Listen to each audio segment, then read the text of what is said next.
Hi everyone, my name is Matthew Wood, journalist at Sign Africa and Africa Print, and today I'll be interviewing Dr. Abdool Majid Mahomed, CEO at Printing SA, for our Africa Print Live and Sign Africa Live platforms. So welcome, Dr. Mahomed.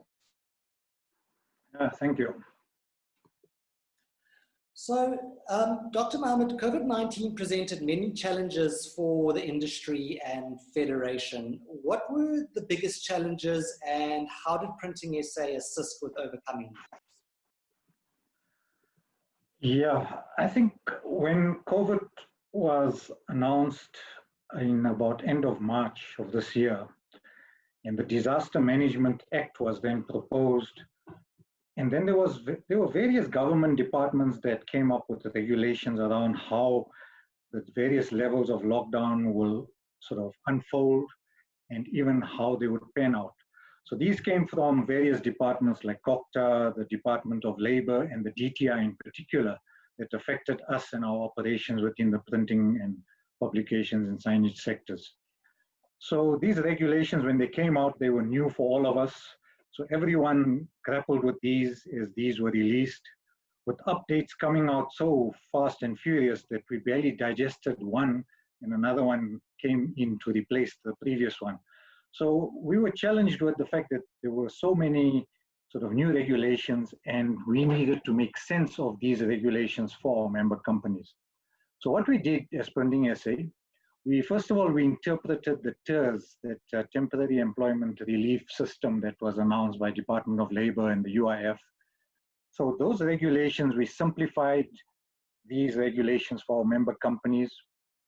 We even looked at, how to lodge the claims for the UIF.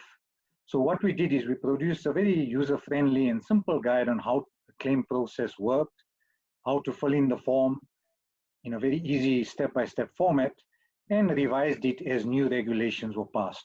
So that was the first thing we did. We interpreted the TERS and made it more user-friendly for our members to sort of implement in their work situations. Then, in addition, we also produced daily communications via our website, and members were really appreciative of this guidance given almost on a daily basis during the very, the lockdown levels 1 and 2 in particular. We also focused on new funding mechanisms that were made available for small and micro enterprises, as many of them suddenly found themselves in debt and unable to meet regular day-to-day expenses. We looked at companies that were offering pro bono services if they found themselves in the uncomfortable space of requiring business rescue. We also assisted some companies going through downsizing and the retrenchment processes like Section 189s. Now that was just in terms of our member communication and how we assisted.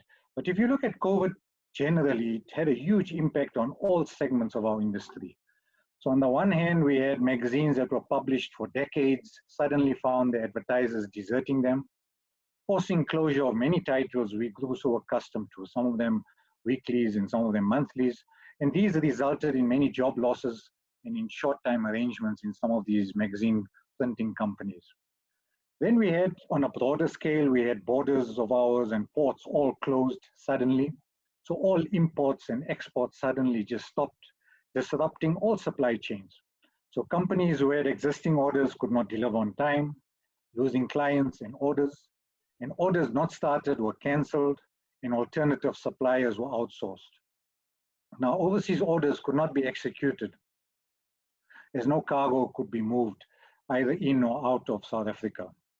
Companies were also forced to change tack and produce for what became the new normal. They had to ready themselves for e-commerce, online ordering, and execution for some FMCG goods that were allowed, in particular fast food wrapping and packaging, and broadly speaking, PPE manufacturing at short notice. Then there was, and also unfortunately will continue to be the pain of load shedding, which is for us, with us for the next 2 years. Now, just to give you an example that if a small, like I say, a mid-sized company in our industry had to experience load shedding, the losses amount to almost 100,000 per hour in terms of revenue, and then a further direct labor costs of another 45,000 per hour. So all told, that was huge losses during load shedding if production had to stop. Now, while me and you as ordinary homeowners, we prefer shorter load shedding periods, like 1 or 2 hours duration. But companies in the manufacturing space, they prefer actually a longer 4-hour or even a full day outage so that they can deal with staff and productivity issues better. They can then manage their staff by calling them in for specific times and pay for actual work done rather than them sitting idle or rather just having idle time spent on their premises.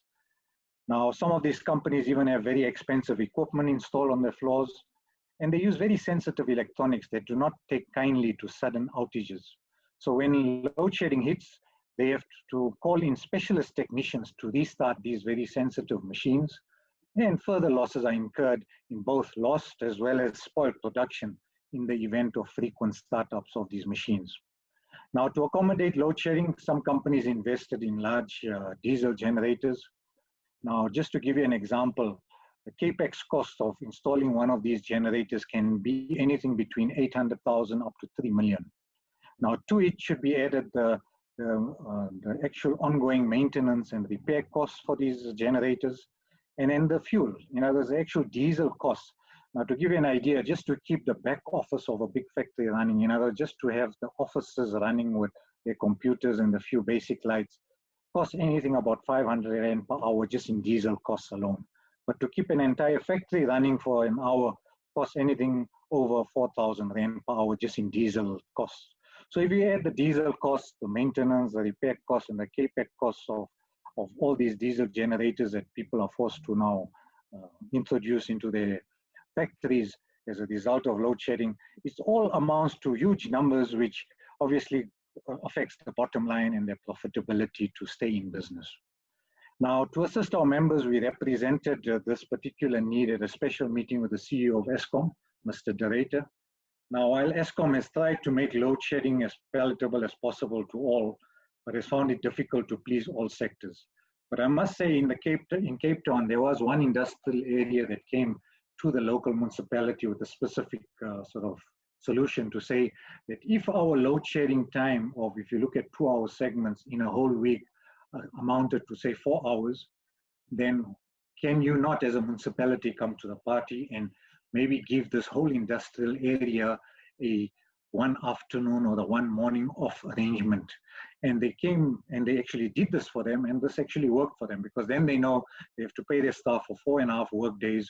Staff can make the alternative sort of transport arrangements and get to work, and it serves both parties. On the one hand, Eskom is making the savings they need, but on the other hand, industry is able to survive. So I think that does, it's a kind of a win-win situation. It's not always possible in every sort of city in South Africa, but it's at least how Eskom has come to to the rescue of some of these companies. Also, I think the other challenge post-COVID is the number of jobs that have been lost forever. Now, the sector is bleeding, like many others within the manufacturing sector, and everyone who now has a job has actually just got to be grateful that they are still employed. So I think all in all, Matthew, COVID has caused a huge dent on all operations in the manufacturing sector, and our industry felt significant pain as well. So let me leave it at that. Thanks. Thank you very much. And my next question is, what is your vision and goals for Printing SA? Right, I think we've been through strategic and visioning pre-COVID as well as post-COVID as an organization.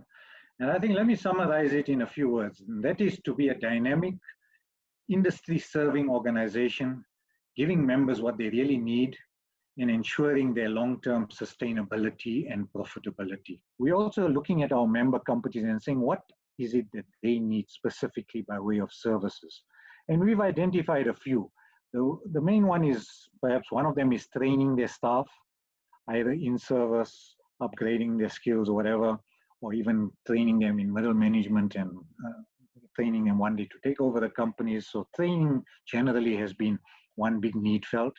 We also find a big need for consulting services, because some of our smaller member companies, in particular the very small and micro ones, and most of them are like that, they don't have in-house HR or industrial relations or labor relations or even employment equity people to help them develop their documents that need to be done. So I think this is another key role we play to our as services to our member companies.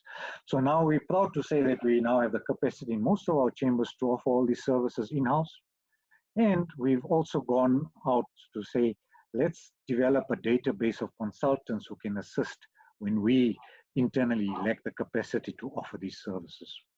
So all in all, I think we look forward to be of assistance to all our member companies whenever and wherever they are required. Do you have any business advice for those in the printing, packaging, and signage industries?